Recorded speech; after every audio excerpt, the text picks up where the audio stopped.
Que va-t-il se passer au Sénégal ce vendredi 17 juin? Nul ne sait, sauf à avoir le génie de lire dans une boule de cristal. Génie, laissons plutôt la voyance aux voyants. Parlons des faits. Le préfet de Dakar a interdit la manifestation de ce jour. Yewwi Askan Wi a décidé de la maintenir. Les opposants ne sont pas convaincus par les arguments de l'administration motivant sa décision par des risques de troubles à l'ordre public et une violation de l'article L61 du Code électoral. Un dialogue de sourds s'est installé.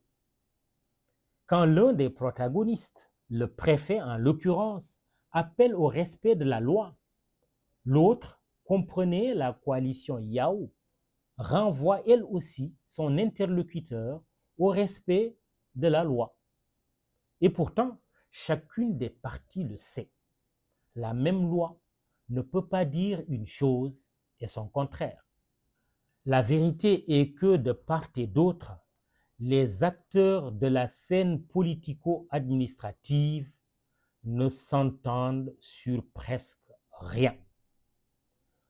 Nous manifesterons avec ou sans autorisation, défi sans trembler, Yewwi Askan Wi. Et pour faire chorus dans l'escalade verbale en attendant l'épée et le sang, on a la loi avec nous, on a la justice avec nous et on a l'autorité avec nous. Lance sans scier, un responsable de la majorité Benno Bokk Yakaar. C'est clair maintenant comme l'eau de roche. Ils s'amusent à se faire peur et ils ont fini par semer la peur dans la cité. Manifester ou ne pas manifester, ce qui aurait dû être une banalité dans une démocratie est devenu un sujet de friction. Or, une démocratie sans démocrate est une fiction. Une république sans républicain est une illusion. Les études sociologiques et de sciences politiques nous aident à comprendre. En effet, elles arrivent toutes à la même conclusion. L'accès aux ressources est un enjeu majeur dans la lutte pour la conquête et la conservation du pouvoir. En est-on arrivé dans notre pays et chez nos politiciens à ce stade suprême de l'égoïsme par opposition au patriotisme? Le tout pour moi et rien pour l'autre a-t-il pris le dessus sur le don de soi, l'altruisme? Des questions légitimes au regard du jusqu'au-boutisme dont fait preuve la classe politique.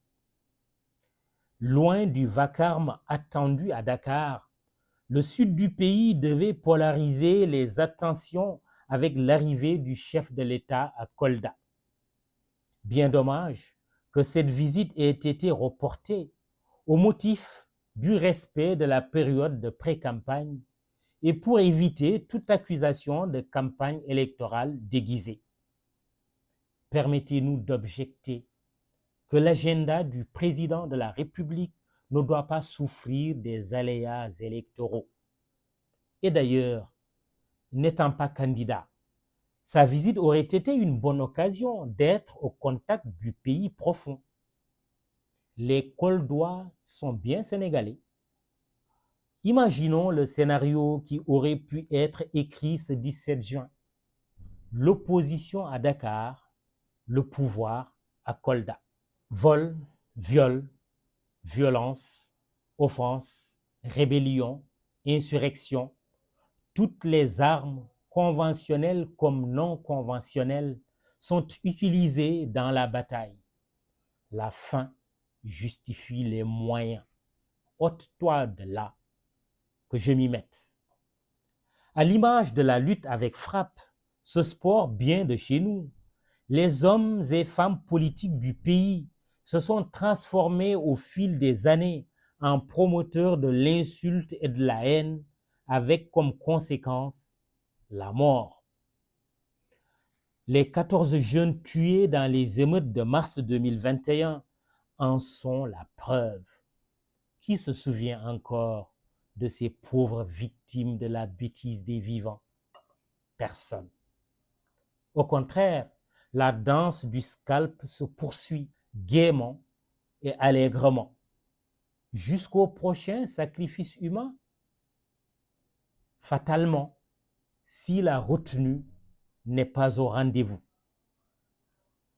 Il n'y a qu'une chose à faire pour que le scénario du pire ne se réalise pas: le respect du jeu démocratique.